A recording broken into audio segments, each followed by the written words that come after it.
नमस्कार साथियों। मैं अपने एक परिचित की बेटी के लिए लड़का देखने उनके साथ गया तो लड़के वालों के घर पे पहुंचने पर घर के दरवाजे पर ही हम लोगों को शादी के मध्यस्थ मौजूद मिले, जो हमें और हमारे साथी परिचित को, जिसके साथ मैं उसकी बेटी के लिए लड़का देखने गया था, घर के अंदर ले गए। घर के अंदर लड़के की माँ मौजूद मिली और लड़का भी मिला। लड़के की माँ ने सम्मानपूर्वक हम लोगों को नाश्ता कराया। हम सभी लोगों ने लड़के के पिता के बारे में पूछा कि भाई साहब कहाँ गए हुए हैं, तो लड़के की माँ बोली वो यहीं कहीं भैंस को चारा कर रहे होंगे। कम से कम 20 मिनट तक रिश्ते के संबंध में लड़के की माँ से हम लोगों ने बातें की। रिश्ता लगभग तय सा हो गया, सभी कुछ अच्छा रहा। आधा घंटा बीत जाने के उपरांत भी जब लड़के के पिता नहीं आए तो हम लोगों ने कहा शादी के मध्यस्थ और लड़के की माँ से कि भाई साहब को बुला दो, उनसे भी 2 बातें कर लें। शादी में किस तरह का लेन देन और क्या व्यवस्था रहेगी। तो शादी का मध्यस्थ तुरंत बोला कि भाई साहब, इस घर की मालिक लड़के की माँ है, लड़के के पिता को कोई लेना देना नहीं है। जो कुछ घर की करता धरता है वो लड़के की माँ है और लड़के की माँ कहेंगी वही होगा, ना लड़के कहने से होगा ना लड़के के पिता के कहने से होगा। हम लोगों ने कहा चलो कोई बात नहीं, फिर भी लड़के के पिता को तो बुला लो, आखिर में वो लड़के का पिता है। लड़के के पिता भैंसों का काम कर रहे होंगे, गंदे से कपड़े पहन के आए और हम लोगों के पास ही जमीन पर बैठ गए। हमने उन सभी के सामने मौजूद हम सभी लोगों ने लड़के के पिता से कहा भाई साहब आइए, इधर कुर्सियां पड़ी हैं, इधर बैठिएगा आकर के। लड़के की माँ इतने में बोली चलो कोई बात नहीं, उन्हें बैठने दो, आप बात हमसे करिएगा। फिर भी हम लोगों ने लड़के के पिता को उठाकर कुर्सी पर बिठाया।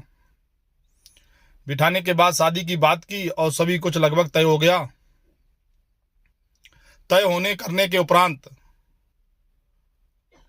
लड़के वालों को लड़की के पिता ने जो सम्मानजनक नजर का प्रोग्राम होता है वो सब किया। और वो सब करने के बाद जब हम बाहर निकल आए तो शादी के मध्यस्थ ने हम लोगों को रोका और कहा भाई साहब, आपको जो भी बात करनी हो वो लड़के की माँ से ही करिएगा, लड़के के पिता से या लड़के से करने की कोई आवश्यकता नहीं। शादी का पूरा कार्यक्रम रूपरेखा सब लड़के की माँ ही तय करेगी। मध्यस्थ को साथ लेकर हम लोग वापस गाड़ी में बैठकर आ गए। रास्ते में कुछ देर बाद लड़के की माँ का फोन मध्यस्थ के पास आया। बोला कि लड़की के पिता से बात कराओ, शादी का प्रोग्राम कब रखेंगे। मध्यस्थ ने फोन लड़की के पिता को दिया। लड़की के पिता ने फोन पर बात की और लड़के की माँ ने लड़की के पिता से पूछा कि बताइए आप कब शादी रखेंगे, कैसा क्या प्रोग्राम रहेगा। लड़की के पिता ने थोड़ी देर सोचने के बाद कहा कि मुझे यह रास्ता मंजूर नहीं है और शादी से इनकार कर दिया। हम सभी लोग गाड़ी में, हम और शादी का मध्यस्थ, लड़की के पिता की बात सुनकर एकदम सन्न रह गए कि अभी तो सब कुछ तय था, अब ये एकदम लड़की के पिता ने मना क्यों कर दिया। फोन कटने के उपरांत शादी के मध्यस्थ और मैंने लड़की के पिता से पूछा भाई साहब, जब सब कुछ अच्छा था तो आपने शादी करने से मना क्यों कर दिया। लड़की के पिता ने जो जवाब दिया उसको सुनकर हम लोगों को भी लगा हाँ, निर्णय सही किया। लड़की के पिता ने कहा भाई साहब, जिस घर में मर्द के होते हुए औरत की चलती है और बेटे के होते हुए उसकी माँ की चल रही है, उस घर में मेरी बेटी कभी खुशी नहीं रह सकती है, कभी बेटी सुखी नहीं रह सकती है और मुझे नहीं लगता कि मुझे इस घर में अपनी बेटी देनी चाहिए। उसने एक और बात साथियों कही, लड़की के पिता ने, किसी को उस घर में अपनी बेटी नहीं देनी चाहिए जिसमें मर्द के होते हुए, बेटे के होते हुए उसकी ना चलती हो। मैंने ये ऐसा घर देखा जिसमें बाप नौकर की हैसियत में है और बेटा अपनी माँ के सामने बोल नहीं सकता है। मैं इस घर में अपनी बेटी का रिश्ता नहीं करूँगा और शादी करने से मना कर दिया।